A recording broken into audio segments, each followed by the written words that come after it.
Bom, então aqui uma aplicação da equação de Bernoulli, ó, a gente tem o seguinte, ó, o ar escoa em regime permanente a baixa velocidade através de um bocal horizontal, por definição, um bocal é um dispositivo para acelerar o escoamento, e descarrega para a atmosfera. Então ele está dizendo o seguinte, ó, aqui em um bocal é esse dispositivo aqui, ó, que reduz a área da seção transversal aqui do escoamento, né? Tá? Se é um dispositivo, por definição, para acelerar o escoamento, a gente sabe que a velocidade aqui vai ser maior do que em 1. Tá? E a pressão aqui é atmosférica. Ó, P2 igual a P ATM, né? V2 igual a 50 metros por segundo. E ele dá a relação diária. A1, 0,1 metros quadrados, A2, 0,02 metros quadrados. Então, a área reduz desse ponto 1 até o ponto 2, né? Ou dessa região aqui, né? Onde está o ponto 1, até essa região onde está o ponto 2. Ele quer saber a pressão manométrica necessária na entrada do bocal aqui em 1, para produzir essa velocidade de 50 metros por segundo.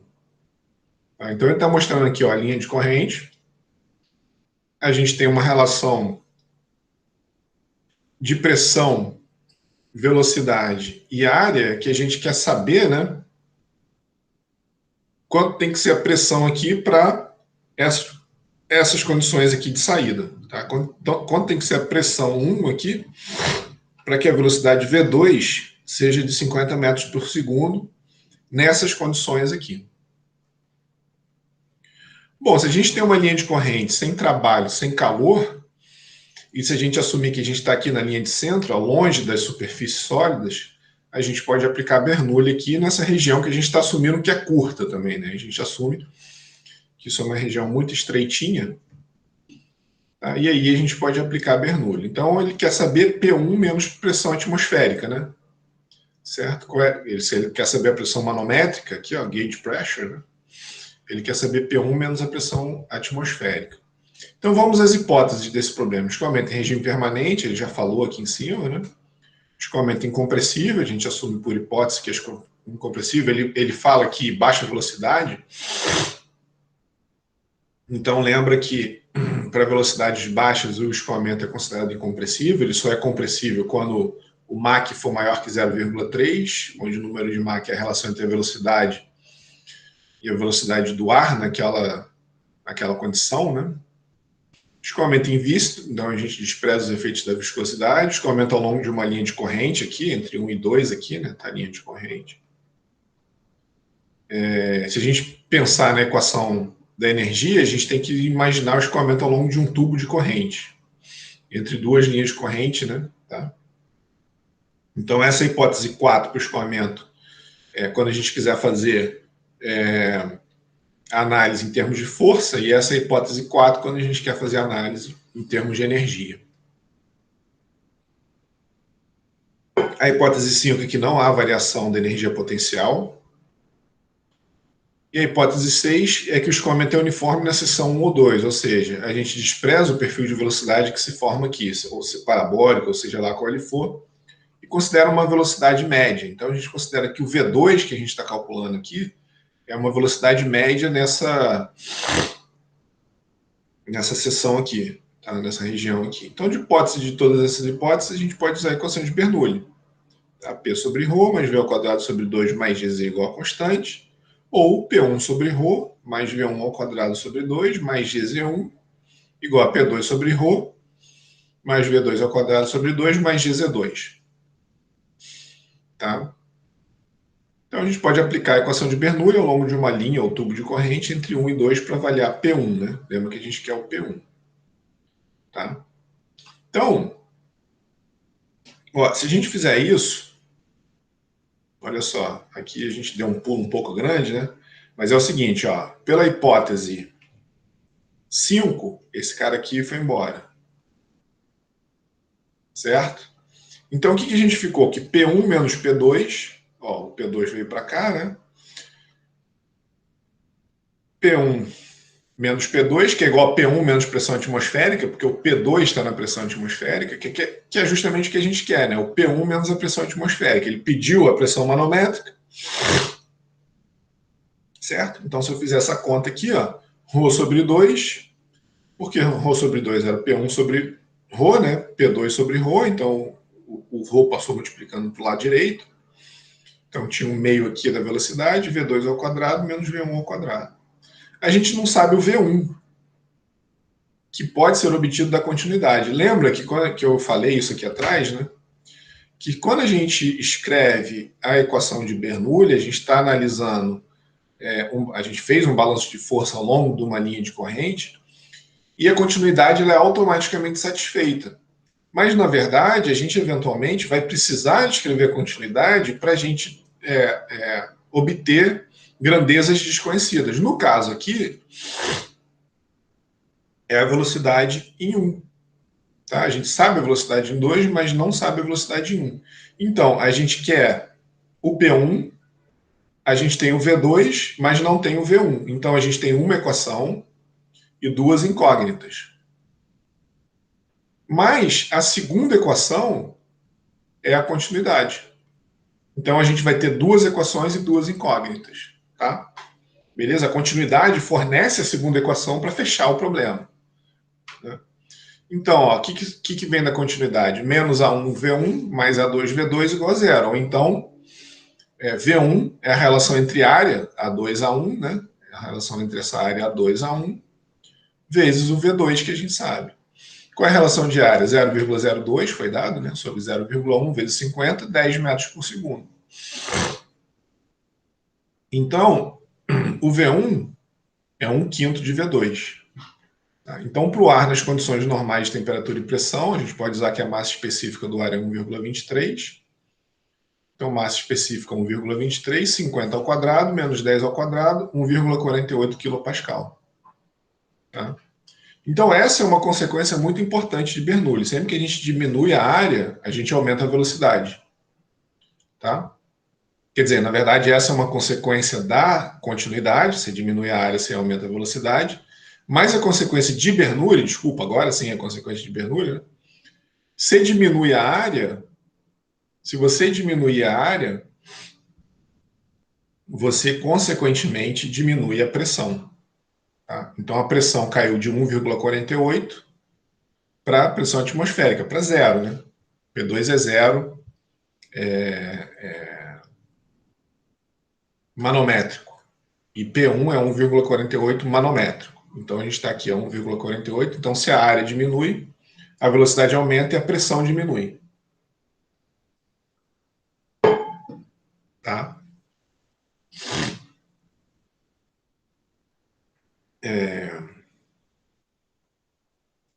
Aí, ó, bom, enfim, então, alguma dúvida aí com esse exercício? Bem tranquilo, né? Aplicação direta, você tem que tomar só cuidado com as hipóteses, tá? E aí, a questão física é essa, né? A variação de área necessariamente leva a variações de velocidade pela continuidade, e variações de velocidade estão relacionadas com variação de pressão, tá? Para um fluido escoando aí ao longo da mesma altura, né? Então, variações de velocidade, variações de área levam a variações de velocidade, e as variações de velocidade estão relacionadas com variação de pressão. Bom, aí a gente vai ver no escoamento de fluidos, quando o fluido está parado, né, a gente só tinha pressão hidrostática, mas quando o fluido está escoando, tem diversos termos de pressão que aparecem naturalmente, né? Então, diferente do caso hidrostático. A pressão P que a gente viu na expressão de Bernoulli é chamada pressão estática. Olha que coisa meio confusa, ó. O nome dela é pressão estática. Cuidado para não confundir com hidrostático. Tá? O nome é pressão estática. É a pressão que o fluido está exposto ao se mover. Então é meio ambíguo, né? Meio esquisito, mas é isso mesmo. Então essa pressão aqui, P1, de 1,48 kPa, era a pressão que o fluido está exposto aqui nesse escoamento. A pressão atmosférica aqui é, nesse caso, nesse escoamento. Tá? E ao longo dessa linha de corrente aqui, a pressão vai variando à medida que ele chega aqui. Porque a velocidade vai variando, né? Tá? Então, essa pressão aqui, em cada pontinho aqui, é a pressão estática do fluido para cada regiãozinha aqui, né? Tá? Então, cuidado só com essa nomenclatura confusa, né? É a pressão que o fluido está exposto ao se mover, a pressão estática. E aí, no movimento do fluido, existe também a pressão de estagnação, que é o ponto de estagnação. Lembra que a gente definiu isso? Um ponto de estagnação é o ponto do escoamento onde a velocidade V é zero. Ou seja, U igual a zero, Vzinho igual a zero e W igual a zero. Tá? Então, V vetorial igual a zero. Né? Então, nesse ponto, a pressão é a pressão de estagnação, que é a maior pressão do escoamento. A gente vai ver por quê. Então, se a pressão estática P num local onde a velocidade é V, a pressão de estagnação P0, onde a velocidade é zero, é dada por essa relação aqui. Né? Se a gente está na mesma altura, né? Lembra que a gente viu o caso do bocal? Então, o Z não variou aqui, né? Se a gente tem o Z aqui para cima, o Z foi o mesmo entre 1 e 2. Então, se a gente despreza o Z, né, o que ele está falando aqui? Ó? Que se a gente tem uma pressão P estática num ponto que o escoamento é V, onde a velocidade V0 é zero, a pressão é P0. Certo? Então, esse cara aqui vai embora. E aí, P0 é P mais ρV ao quadrado sobre 2. Tá? Então, a diferença de elevação, né, normalmente vai ser desprezada nessa análise que a gente vai fazer aqui, por isso que isso foi embora, né? Porque essa expressão aqui que a gente vai analisar é usada em dispositivo que tem pouca inclinação. Então, aqui, ó, um tubo de Pitot, a gente já falou lá para trás, né? Na introdução desse capítulo eu já falei, isso é a parte da frente de um avião comercial. E aí que a gente tem ó, diversos tubos de Pitot aqui para medir a velocidade, né, para dar uma certa redundância na medida de velocidade. E essa expressão aqui ela é usada nesse dispositivo, a gente vai ver como. Tá? O termo meio de ρV ao quadrado tem dimensão de pressão e é denominada pressão dinâmica. É a diferença entre a pressão de estagnação e a pressão estática. Tá? É o ρV ao quadrado. Ela tem dimensão de pressão, né? Claro, para manter a homogeneidade dimensional aqui, se a gente quer somar P com esse termo tem que ter dimensão de pressão. E ela é chamada de pressão dinâmica.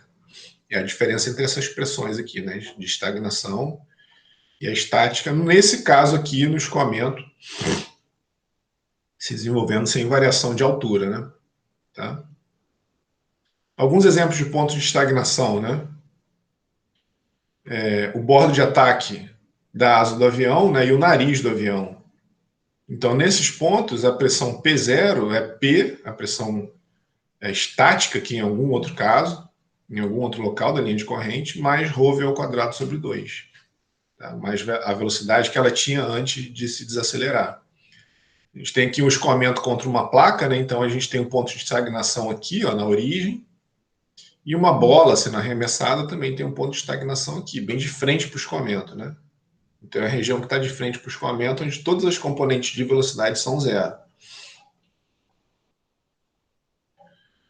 Bom, e como é que a gente faz para medir essas pressões no escoamento? Então, ó, a pressão estática, a gente faz um furo num tubo, então imagina que a gente tem aqui um escoamento, a gente quer medir a pressão estática, a gente faz um furo num tubo e conecta um sensor. A gente está medindo aqui a pressão, capturando aqui a pressão que o fluido tem ao escoar. Essa é a pressão estática. Esse tubo ele tem que ser feito de forma cuidadosa, com eixo perpendicular à superfície, né? Porque se a gente deixar rebarba, então o correto aqui a gente vai medir um certo nível, por exemplo, né? Se a gente tiver um tubo piezométrico medindo aqui a pressão. Se a gente tiver uma rebarba ajusante, a gente tem uma pressão mais alta. Se tiver uma rebarba montante, tem uma pressão mais baixa. Então tem que tomar um cuidado danado para fazer esse furo aqui, né? Para medir a pressão. A pressão de estagnação ou total, né, a pressão P0, é medida da mesma forma, tem que fazer um furo no tubo, mas o sensor tem que estar com a abertura de frente para o escoamento aqui. Ó. Então o escoamento vem, aqui a velocidade vai ser zero, né, porque é um ponto de estagnação, e esse sensor aqui vai justamente medir a pressão P0. Tá? A pressão dinâmica é a diferença entre as duas e é dado por ρV ao quadrado sobre 2. Essa é uma maneira de medir pressão dinâmica. Ó. Aqui parece que está meio ruim esse esquema aqui, porque parece que os dois estão conectados, mas não estão. A gente vai ver mais para frente que a pressão de estagnação é medida em um sistema e a pressão estática na abertura lateral por outro isolado. Elas não podem estar conectadas como está aparentemente aqui nessa figura aqui, ó. Tá? Então tem que tomar cuidado. Tá? A pressão estática ela pode ser medida aqui, por exemplo, né, nesse tubo aqui, ó, isolado do centro que está medindo a pressão de estagnação. E a pressão de estagnação, claro, não pode estar conectada aqui. Né? Então essa a gente vai ver um dispositivo mais real para medir essa diferença de pressão, né? Mas isso daqui é só um indicativo, é só uma ilustração, que aqui está errada, que a gente pode, no mesmo dispositivo, se a gente conseguir medir pressão de estagnação e pressão estática, fazer a diferença entre os dois. A gente vai ver como de uma forma mais precisa mais para frente. Né? Toma cuidado com essa imagem aqui, que não está muito correta. Então, observa, ó, por que a gente pode querer medir a diferença entre os dois? Olha só, se a gente isolar a velocidade aqui, ó, né, nessa maneira, né, nessa expressão que a gente usou para medir a pressão de estação, a gente pode isolar a velocidade, ó, e se a gente medir a diferença de pressão, estagnação e estática, a gente pode obter a velocidade de escoamento. Para isso que serve o tubo de Pitot, né, num avião. É para medir a velocidade de escoamento baseado na diferença de pressão medida pelo sensor.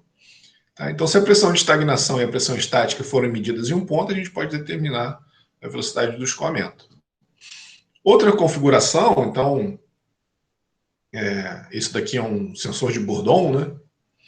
Uma outra configuração é usar um tubo piezométrico, né? Então, a gente tem aqui um tubo conectado perpendicular ao escoamento. A gente tem essa altura aqui que vai dar, o Hzinho vai dar a pressão estática. E se a gente fizer o tubo com uma seção vertical aqui, de frente para o escoamento, ó, aqui a gente vai ter um ponto de estagnação em 2, onde a velocidade é 0, e o Hzão vai dar a pressão estática. A pressão de estagnação, desculpa. O Hzão dá a pressão de estagnação, o Hzinho é a pressão estática. E aí o ρGH aqui, né, o gama H do fluido, o gama Hzinho vai dar o P, e o gama Hzão vai dar o P0. Tá? Então a gente tem uma outra configuração também para medir a velocidade do escoamento, por exemplo. Tá?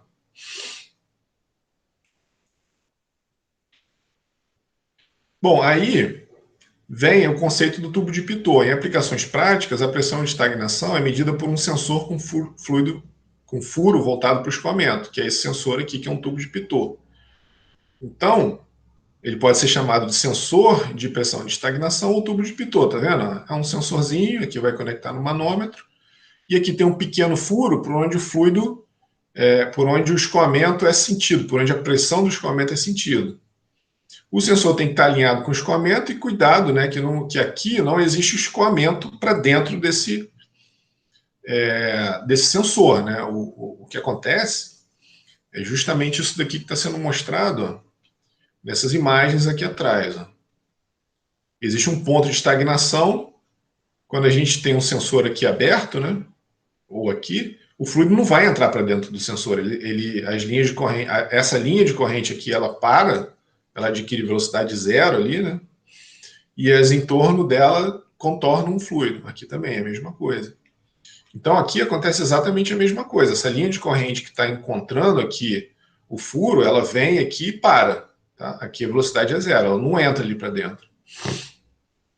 Então não tem escoamento para dentro do tubo, e esse é um ponto de estagnação. Isso é um tubo de Pitot, que é usado para medir justamente a pressão de estagnação. Então, se a gente quiser saber a velocidade, né, se o objetivo for fazer a velocidade, a gente precisa da pressão estática também, não só da pressão de estagnação. Tem duas formas de obtê-la. Nessa configuração mostrada aqui nessa imagem, ó, a pressão estática P, esse furo aqui, está medindo a pressão estática P. Tá? E a pressão de estagnação P0 está sendo medida por esse tubo de Pitot aqui. Ó. Tá? E aí a gente faz a diferença, né? Velocidade é 2 vezes P0 menos P sobre ρ, só medir P0 e P. Isso daqui são sensores separados, ou eventualmente a gente pode conectá-los aqui e medir o diferencial de pressão. Mas a maneira mais elegante, vamos dizer assim, né, é combinar as duas sondas em um tubo de Pitot estático, que aí sim, esse esquema aqui está mais realista, do que esse esqueminha aqui atrás, ó, que a gente viu, né? Que eu falei que estava errado. Que parecia que eles estavam conectados. Ó. Esse esqueminha aqui, você vê claramente que eles não podem estar conectados. O tubo interno é usado para medir a pressão de estagnação em B, então observa aqui, ó, você tem um tubo interno, deixa eu dar um zoom ali. Ó, tem um tubo interno aqui, ó. Ele não se conecta, ó, ele mede P0, tá vendo? Ele não se conecta com esse tubo C, que é usado para medir a pressão de estagnação. Então aqui são dois tubos concêntricos. Então esse ponto C aqui está conectado aqui com P, né? Isso daqui, como é tridimensional, aqui a gente está tendo uma imagem bidimensional, parece que ele está isolado, mas não está, né? Porque são tubos concêntricos aqui, então essa linha C aqui, né? Como isso é um tubo, né? Tridimensional, ele está conectado com P ali, ó. Então aqui em cima C também está exposto na mesma pressão, ele está conectado com P. Então as pressões aqui estão isoladas. Essa imagem aqui está mais coerente do que aquela anterior, tá? Então aqui, ó, esse é um tubo de pitot real, né? Um tubo de pitot estático real. Ó. Você tem o furo usado para medir a pressão de estagnação e o furo usado para medir a pressão estática na lateral aqui. Ó. Tá? E aí, medindo essa diferença de pressão, P0 menos P, a gente consegue saber a velocidade do escoamento. É assim que a velocidade do escoamento dos aviões é obtida. Com dispositivos como esse daí. Que está aí, ó, diversos tubos de pitot, inclusive até escrito ali em cima, né? Vou dar um zoom aqui, ó. Ali, ó, pitot probe ali, né?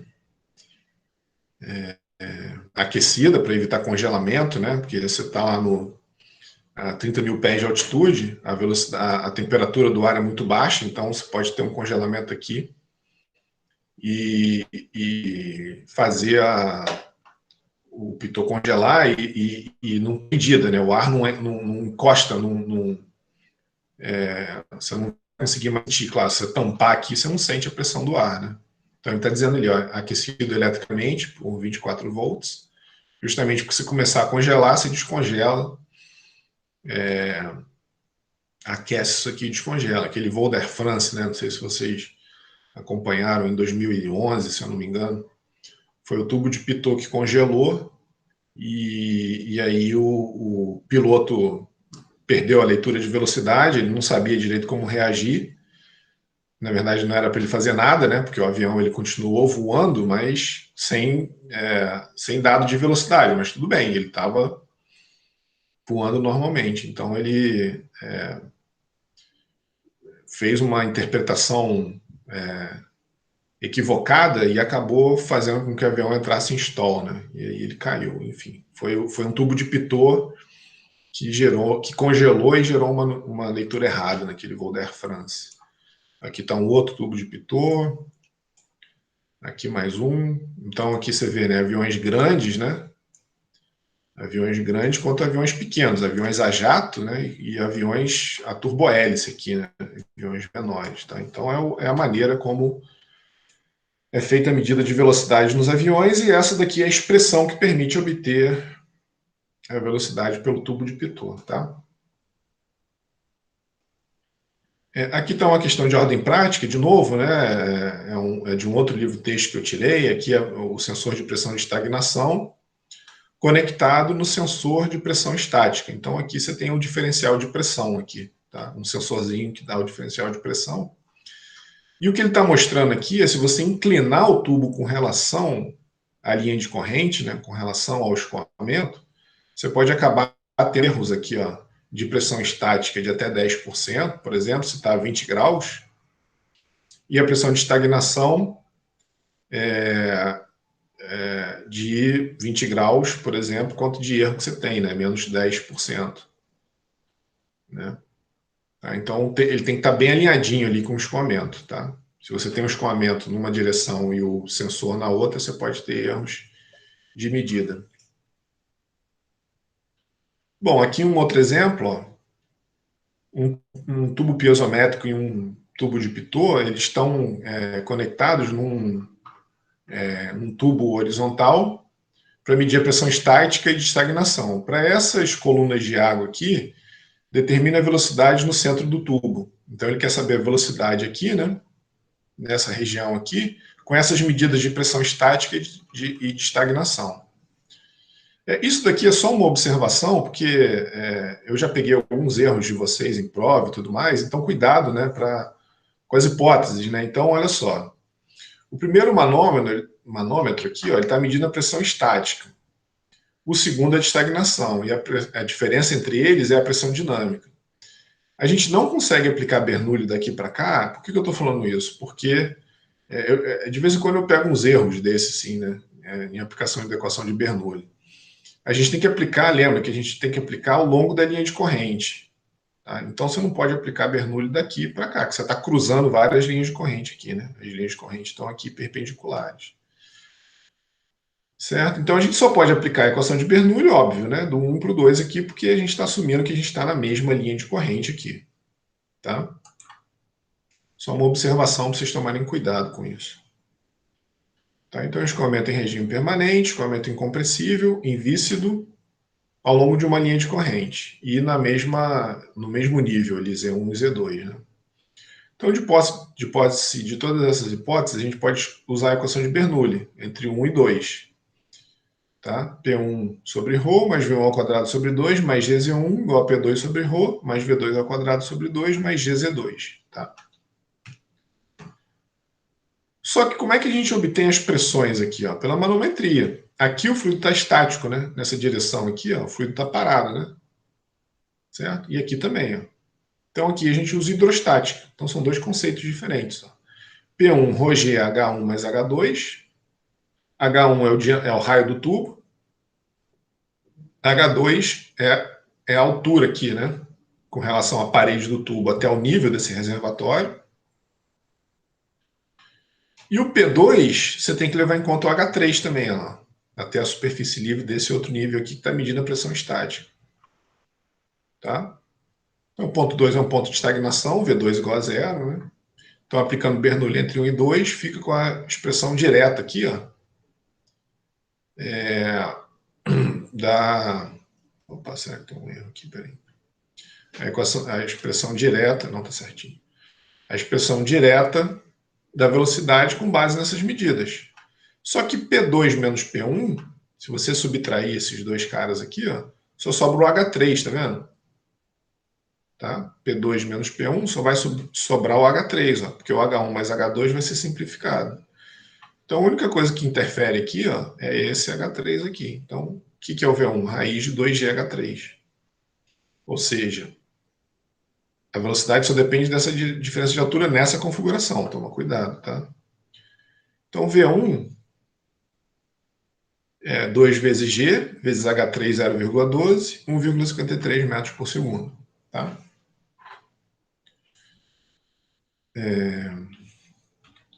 E aí toma cuidado, né? Quando você tem um manômetro conectado a um tubo e esse tubo é perpendicular ao fluido escoando, a gente sempre está medindo a pressão estática, esse P1 aqui, ó. É isso que ele está medindo, tá?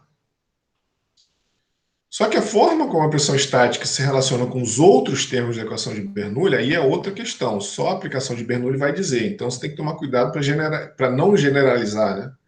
Cada caso é um caso, cada ponto que você escolher vai ser um caso, e aí você tem que tomar bastante cuidado, ter atenção e olhar com carinho para simplificar o máximo possível a relação para você obter um sistema simples, que não te traga muita dor de cabeça. Né? A gente vai resolver alguns outros exemplos aí. Esse daqui, por exemplo, ó, você tem um tubo em U aqui, ó, que está agindo como um sifão, né? A gente quer esvaziar esse tubo aqui, né? Esse reservatório. Então a gente faz um sifão aqui para esvaziar ele. Essa parte em U aqui, né? Está 1 metro acima da superfície da água. E a saída do tubo aqui está 7 metros abaixo da superfície da água. Então, observa que está tudo medido, né? E está dando tudo aqui com relação à superfície da água, né? Esse 8 metros aqui, claro, né? Esse aqui está 7 metros abaixo, aqui 1 acima, a gente está com 8 metros acima do ponto mais alto do sifão. Tá? A água sai aqui do fundo num jato na pressão atmosférica. Então, o ponto 2 aqui, ó, um pouquinho fora do tubo aqui, ele vai estar na pressão atmosférica, tá? Ele quer saber, depois de mostrar as hipóteses necessárias, a velocidade do jato aqui e a menor pressão absoluta no tubo aqui, né? Certo? Onde que está o ponto de menor pressão absoluta? Quanto que é, que vai ser aqui, nesse ponto A, né? Porque se aqui não tiver uma pressão... Aqui, se a pressão for abaixo de zero, o fluido não sobe aqui, de zero absoluto, né? O fluido não vai subir aqui nunca. Então, aqui dentro tem que ser vácuo, né? Para aspirar o fluido aqui e descer, e essa pressão aqui tem que ser zero. Tem que ser abaixo de zero, né? Absoluta, relativa, desculpa. Abaixo de zero é relativa. Claro que absoluta ela nunca é abaixo de zero. Ela tem que ser abaixo da pressão atmosférica, se isso daqui está na pressão atmosférica. É isso que eu estou querendo dizer, né? Porque senão o fluido não entra aqui, né? Senão ele não é aspirado ali para dentro nunca, tá? E aqui embaixo ele vai estar na saída aqui na pressão atmosférica, tá? Bom, vamos ver como é que a gente resolve esse problema. Primeiro saber a velocidade e depois a pressão aqui em A. Então, ó, o escoamento, as hipóteses, né? Escoamento em regime permanente, escoamento incompressível, invícido. Observa que a gente tem um tubo, mas a gente considera que o tubo é pequeno, então é claro que os efeitos viscosos vão ser considerados aqui, né? Mas a gente assume que é um tubo pequeno, então a gente despreza os efeitos viscosos. Escoamento ao longo de uma linha de corrente, ou um tubo de corrente, se você quiser pensar nisso como energia, né? E o reservatório é muito mais largo que o diâmetro do tubo. A gente vai ver por que essa hipótese 5 aqui, ó. De todas essas hipóteses, né, a gente pode usar a equação de Bernoulli. Então vamos ver quais pontos a gente vai escolher aqui. Vamos escolher primeiro, vamos colocar primeiro o primeiro ponto aqui em 1, né, os pontos 1 e 2 aqui da equação de Bernoulli, na superfície livre do reservatório, e na saída aqui, logo fora, um pouquinho fora aqui para estar na pressão atmosférica, né, porque dentro do tubo a pressão não é atmosférica. Então o ponto 2 está um pouquinho fora aqui do tubo. Tá?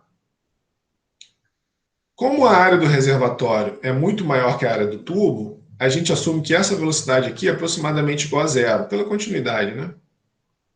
Tá? Então, imagina que você tem uma caixa d'água muito grande e você abriu a torneira para lavar sua mão. A caixa d'água quase você nem vê ela se mexendo, né? Mas a velocidade ali que sai da torneira é considerável. Então, essa é a hipótese. V1 aqui na superfície livre é aproximadamente igual a zero. Além disso, a pressão em 1 é atmosférica, a pressão em 2 também, porque a gente está um pouquinho fora aqui do tubo. E aí, com isso, né, a gente joga fora aqui, ou despreza, esse termo, esse termo, esse termo. Tá? Certo? Então, a gente fica com essa relação aqui, ó, GZ1 igual a V2 ao quadrado sobre 2 mais GZ2. Então, a gente isola o V2 e fica que o V2 é a raiz de 2GH. Tá? Que é 2 vezes 9,807 vezes o desnível aqui, ó. Certo? 11,72 metros por segundo. E agora ele quer saber a pressão mínima em A. Então a gente usa Bernoulli entre 1 e A. Poderia ser entre 2 e A, ia dar o mesmo resultado, tá? A vantagem entre 2 e A... tá, eu vou fazer entre 2 e A depois para a gente ver o que vai dar. Vamos fazer aqui entre 1 e A do jeito que está. E o resultado tem que ser o mesmo e está feito aqui também, né? Dos dois jeitos. Vamos por partes aqui. Bom, então entre 1 e A, o que acontece? P1 é zero, absoluto, né? V1 é zero, a gente quer saber o PA, e a gente tem o ZA, agora a gente obteve o VA aqui de cima, né? Pela continuidade, se a área não varia, a velocidade aqui no tubo é a mesma sempre, tá? O tubo aqui, né? Uma vez que o fluido entrou no tubo, ele está sempre a 11,72 metros por segundo. Tá? Então, ó, PA é igual a P1 menos ρ, V ao quadrado sobre 2, mais GZA. Tá? É justamente essa relação aqui, né? Entre PA, entre V e a diferença de altura. Tá? Então, a PA, P1 menos ρ, V ao quadrado sobre... Opa, na verdade aqui, né? Isso. O ZA menos Z1 é justamente 1 metro aqui, né? Tá? O ZA aqui, né? Certo?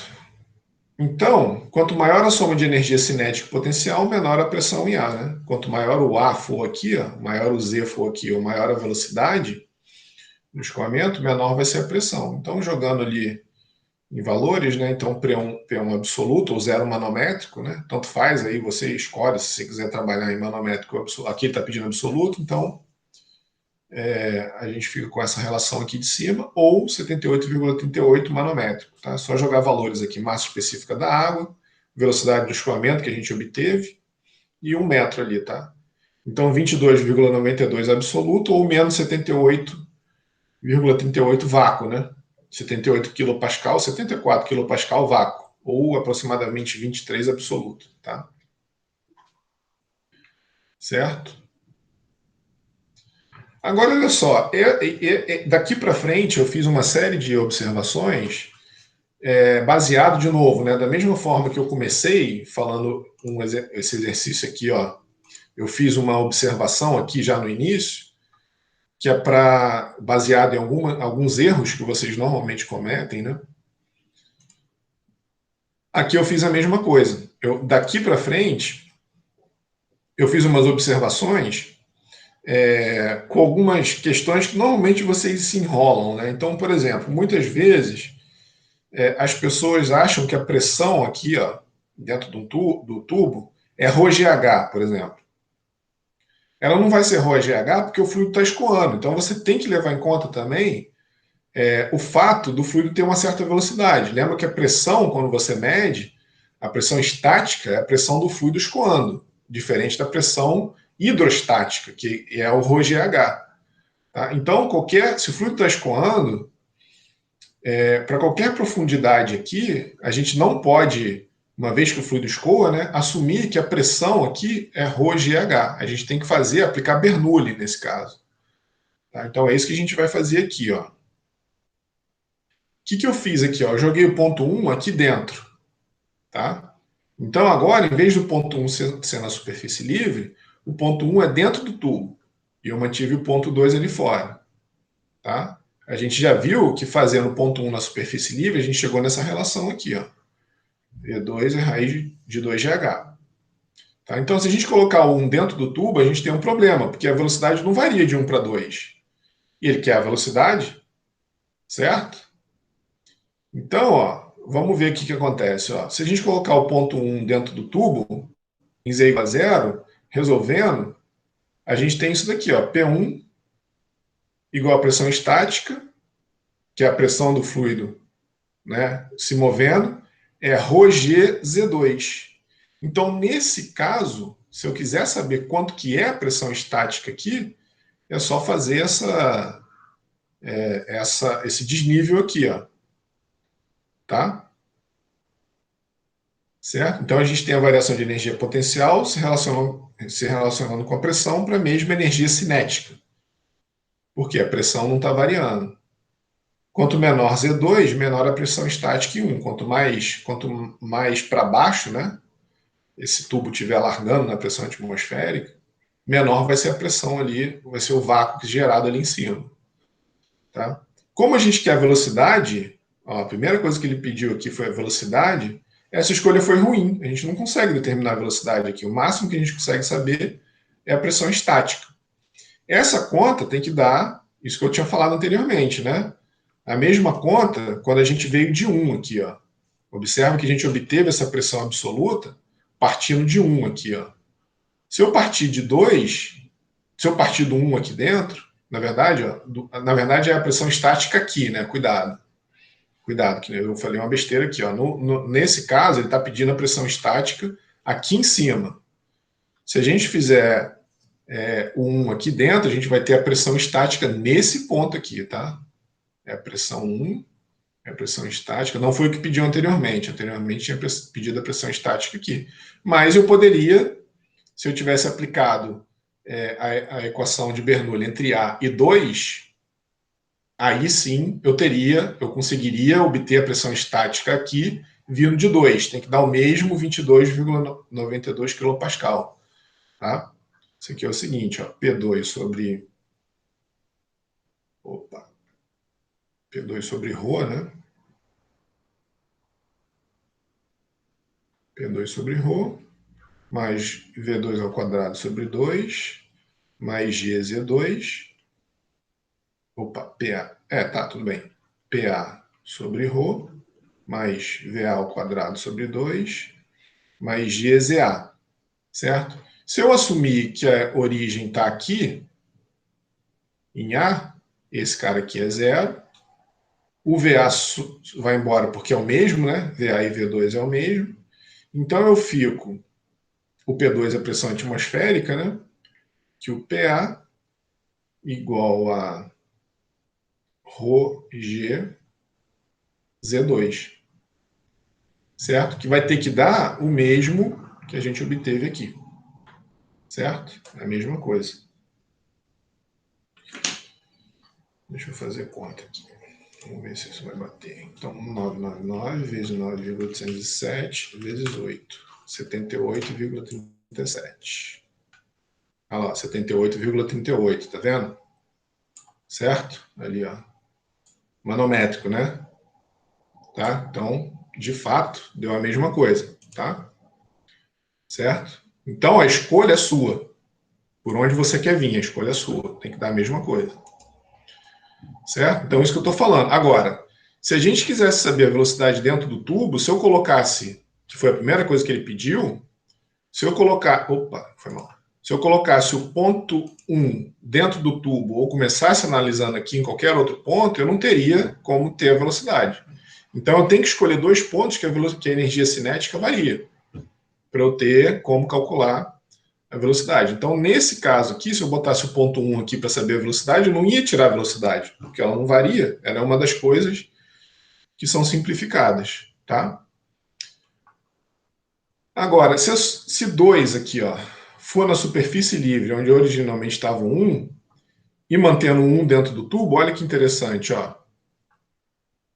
Eu mantenho o 1 dentro do tubo, o que acontece com a energia do momento que o fluido sai daqui da superfície livre e se encaminha aqui para dentro, ó? O P1 ali dentro é menos ρ V1 ao quadrado sobre 2, que é a pressão estática dentro do tubo.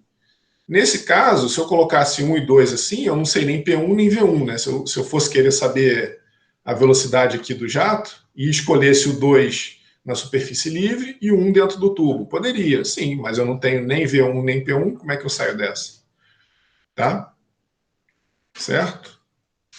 Agora, é óbvio que essas pressões devem se igualar. Observa que eu cheguei no P1 vindo da superfície livre até aqui dentro, e depois P1 daqui de dentro até ali embaixo. Esse P1 é igual. Então eu posso igualar esse termo com esse termo aqui, ó, ρgz2, que eu cheguei em P1 aqui, vindo daqui para cá, certo? Do centro do tubo até a saída do tubo, e cheguei em P1 vindo daqui até a superfície livre do reservatório.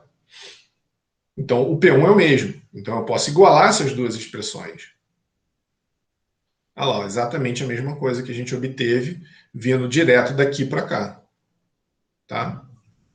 Então, observe que é a mesma coisa, mas a gente fez mais conta, mais chance de errar. Então, ó, simplifique sempre. Procure sempre os pontos que você consiga zerar o máximo de termos.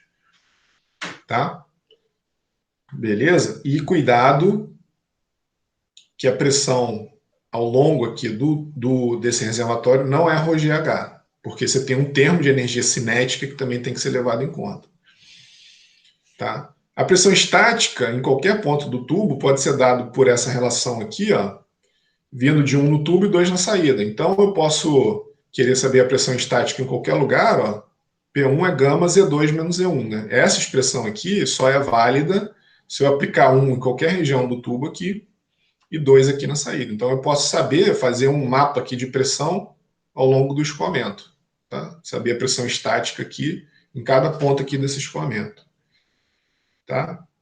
E observa que isso vai dar um ρgH, né? Mas você tem que tomar cuidado, né? Tem que tomar muito cuidado com isso, que para esse caso, para essa configuração de escolha aqui de ponto 1 e 2 dentro do tubo, porque você zerou os termos de energia cinética. Isso por acaso aconteceu, não tem nada a ver com pressão hidrostática isso. Tá? Essa daqui é a pressão estática, a pressão que o fluido sente ao se movimentar.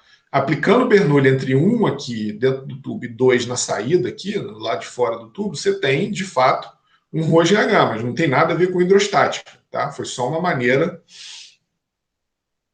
que a equação da energia aqui se comportou, né? Porque o fluido está se movimentando, isso não é hidrostática, né? O fluido não está estático. Tá? Beleza? Então aplica Bernoulli sempre, né? Então, se o fluido está escoando, sempre usa Bernoulli, nunca use hidrostática, tá? Aí tudo bem, você pode escolher P1 igual a ρg Z1 em algum ponto aqui à medida que o fluido para, né? Então esse Z1 aqui, ó. Tá? Então tem que tomar bastante cuidado com isso. Aí eu fui um pouquinho além, né? Por exemplo, ó, se o fluido se você tem um ralo aqui embaixo, né? Uma válvula aqui de descarga aqui embaixo, ó. Você tem um reservatório e uma válvula de descarga. Quanto que é o P2? Vamos aplicar Bernoulli aqui, ó, de 2 para 1, né? Então P2 é ρ GZ1 menos V ao quadrado sobre 2. Então, observa que o P2 não é ρGH. Ele é ρGH menos V2 ao quadrado sobre 2. Quem é o V2? É a velocidade com que ele está escoando aqui para fora pelo ralo. Tá? Certo? Se o manômetro tivesse conectado em 2 aqui, ele não ia ler gama Z1, né? O ρGZ1 aqui, né? Certo? Não seria essa pressão que ele leria. Ele ia ler o gama Z1 menos ρV ao quadrado sobre 2 sobre o peso específico desse fluido aqui, né? Assumindo que esse fluido é o mesmo. Se o fluido manométrico aqui fosse o mesmo do fluido, ele ia ler Z1 menos ρV ao quadrado sobre 2G, que é diferente do Z1, né? Por isso que você não pode dizer que o P2 aqui é ρGZ1, tá? Certo? Então, esses comentários aqui, eles apresentam alguns erros comuns cometidos em provas. Então, aqui é o seguinte, né? Como vocês normalmente não fazem exercício, vocês erram. Então, é que nem tirar foto, né? Eu não posso fazer exercício por vocês, eu não posso tirar uma foto por vocês, certo? Eu não posso. Tem coisa que ninguém pode fazer por vocês, né? Certo? E exercício é uma delas. Então, normalmente, uma deficiência muito grande que eu vejo em prova é falta de fazer exercício para praticar, não tem jeito. Eu apresento a matéria, vocês têm que sentar e fazer exercício para não cometer erro.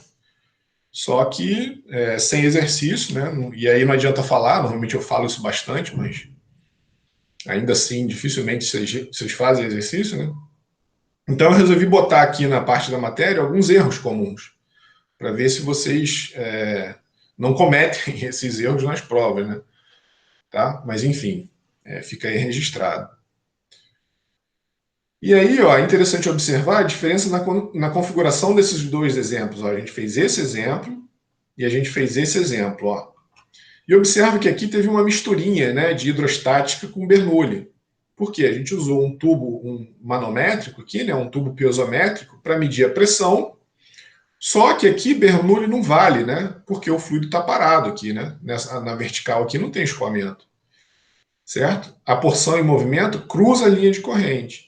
E aqui o ρGH não vale, porque o fluido está em movimento e a gente tem uma variação do ρV ao quadrado sobre 2. Então vocês têm que tomar cuidado de novo, né? Outra coisa que fazendo exercício, vocês percebem essas nuances, né, em cada uma dos enunciados, mas não tem jeito, vocês têm que fazer exercício. Tá? Então aqui estão os comentários, né? Que aí depois vocês deem uma olhada aí com calma. Aí os cuidados para usar Bernoulli, né? Para o escoamento subsônico, a pressão cai à medida que o escoamento acelera, a gente não entra em escoamento supersônico, então a gente vai sempre ter essa relação, né? Que à medida que a área diminui, a pressão diminui e a velocidade aumenta. Como a pressão diminui, a gente tem uma condição aqui que ela não induz a separação do escoamento. Isso é uma questão um pouco complicada, não sei se vai ficar muito clara, mas eu só estou querendo dizer aqui, porque isso envolve questões de camada limite, que só quem for engenheiro mecânico, que só quem for fazer MecFlu 2 vai ver isso mais para frente. Mas, basicamente, quando a camada limite se separa, e isso acontece quando a gente tem um gradiente de pressão adverso, ou seja, a pressão na parte de trás do corpo é menor que a pressão na parte da frente, a camada limite se separa. Isso causa uma região de alta pressão, de baixa pressão aqui atrás. E isso é ruim, isso destrói as linhas de corrente, tá vendo? Quando a gente tem um gradiente de pressão favorável, a camada limite fica coladinha ali, ó, na parede, e as linhas de corrente não se separam. Nesse caso aqui que a pressão está diminuindo, a gente tem um gradiente de pressão adverso. Ou seja, a pressão ela está induzindo, o escoamento ele está sempre induzindo, como a gente tem uma pressão maior na parte de trás que na parte da frente, a gente está fazendo com que a linha de corrente fique coladinha ali. Se a gente tem um efeito, então a equação de Bernoulli ela pode ser bem, ela é bem adequada para um bocal onde a pressão diminui, né? Um bocal que a gente chama de bocal convergente, tá? Então nesse caso aqui a equação de Bernoulli ela é bem adequada. Um bocal divergente, ou um difusor subsônico, que se baseia no fato da gente aumentar a área, né? Para aumentar a pressão, a gente quer aqui aumentar a pressão. Na verdade, o que a gente quer aqui mais é desacelerar o escoamento, né? Mas a gente acaba tendo um aumento de pressão. O que acontece é que justamente é isso. Você tem um gradiente de pressão adverso, o escoamento está indo para lá, a gente tem uma camada limite se formando aqui para a direita, mas como a gente tem uma pressão maior do lado esquerdo, o que é da esquerda, da direita para a esquerda, essa camada limite aqui, ela se descola, exatamente o que acontece aqui, ó, quando a gente está vendo aqui no escoamento em torno de uma esfera. A gente tem um gradiente de pressão adverso que descola a camada limite. Aqui a gente tem uma região turbulenta. E é o que a gente vê aqui, ó, por exemplo, nessa expansão brusca aqui, né? Então a gente tem uma turbulência forte aqui que destrói as linhas de corrente. Então, nesse caso aqui, a gente tem que tomar cuidado que, eventualmente, a equação de Bernoulli pode não ser muito adequada, né?